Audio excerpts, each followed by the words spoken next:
On voit maintenant le deuxième type de factorisation. Donc ça, c'est les factorisations avec facteur commun. Donc une factorisation par facteur commun, l'idée c'est juste de se dire, dès qu'il y a plusieurs blocs, donc là, qui sont séparés par une addition ou une soustraction, c'est voir qu'est-ce qu'ils ont en commun. Donc on voit qu'ici, la première, qu'est-ce qu'il y a en commun entre 3 facteurs de x plus 2 et 4 facteurs de x plus 2? On voit que c'est le x plus 2. Donc c'est le facteur commun.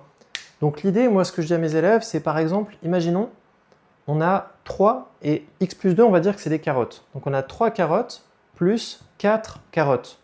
Du coup, on a combien de carottes? On a 7 carottes. Donc c'est ça concrètement qu'on va faire. Une factorisation, on dit aussi que c'est une multiplication. Donc bon, reprenons l'exemple des carottes du coup. Donc la méthode qu'on va faire, c'est juste qu'on va recopier la partie en commun. Donc toujours tu fais ça quand tu fais une factorisation par facteur commun. Tu recopies la quantité commune, donc ici on va dire c'est les carottes, x plus 2 c'est comme des carottes, et tu vas poser une parenthèse, et dans ta parenthèse, tu vas rajouter tout ce qui reste, qu'on n'a pas mis, donc qu'on n'a pas souligné. Donc 3 plus 4. Donc là il y a 3 carottes ici, plus 4 carottes là, donc on les met dans la parenthèse. Et donc après, bon, 3 plus 4 c'est pas très beau, 3 plus 4 c'est 7. Donc on peut dire qu'on aura x plus 2 fois 7. On aurait pu mettre le 7 à gauche, hein, c'est pas très important.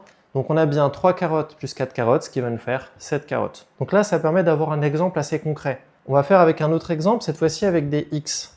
Donc là, on voit, c'est quoi la quantité commune entre ça et ça? Donc là, la quantité commune, c'est le x-1. Donc ça, c'est x-1, c'est la quantité commune. Donc tu vas devoir la recopier devant. P égale x-1. Et donc moi, la question que je te pose, c'est combien il y a de carottes ici? Donc là, x-1, il y a 2 carottes comme ça. Enfin, là, ici, il y a 2 carottes plus x carottes. Donc il y a combien de carottes en tout? Il y en aura 2 plus x. Tu vois, ce que j'ai fait, c'est juste que j'ai pris ce qui reste, je le mets dans ma parenthèse là. Donc ça permet de savoir combien il y a de carottes. Combien il y a de cette quantité-là. Combien de fois il y a du x-1.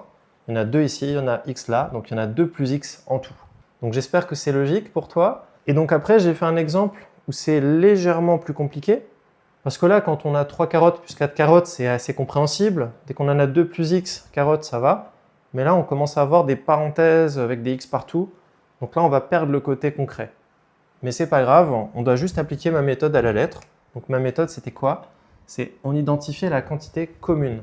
X plus 3, c'est la quantité en commun. Donc ça, je veux que tu le recopies. C'est égal x plus 3. Donc ça, c'est la quantité qu'on a en commun. Et on va poser une grande parenthèse et on va dire combien on a de carottes ici. Donc on a combien de carottes? On en a 2x moins 5 ici et on en a 3x plus 2 là. Donc je vais écrire tout ça en vrac. Donc 2x moins 5 plus 3x plus 2. Donc là, ce que j'ai fait concrètement, dans cette parenthèse-là, c'est j'ai recopié le 2x moins 5. Il y a un plus en facteur de tout le 3x plus 2, donc le plus n'est pas très important. Par contre, si c'était un moins, il faudrait écrire moins et mettre une parenthèse pour bien distribuer le moins sur l'expression. On en fera un peu comme ça plus tard. Donc tu vois, là, j'ai mis la quantité commune devant et tout le reste en vrac dans la grande parenthèse. Et maintenant, je range la parenthèse et on a fini. X plus 3, facteur de 5x moins 3. Donc il y aura 5x moins 3 carottes. Voilà. Bon, on va pas parler des carottes très longtemps, c'était juste pour un peu comprendre avec un exemple concret. Tu peux parler de n'importe quoi, hein, ce qui te va.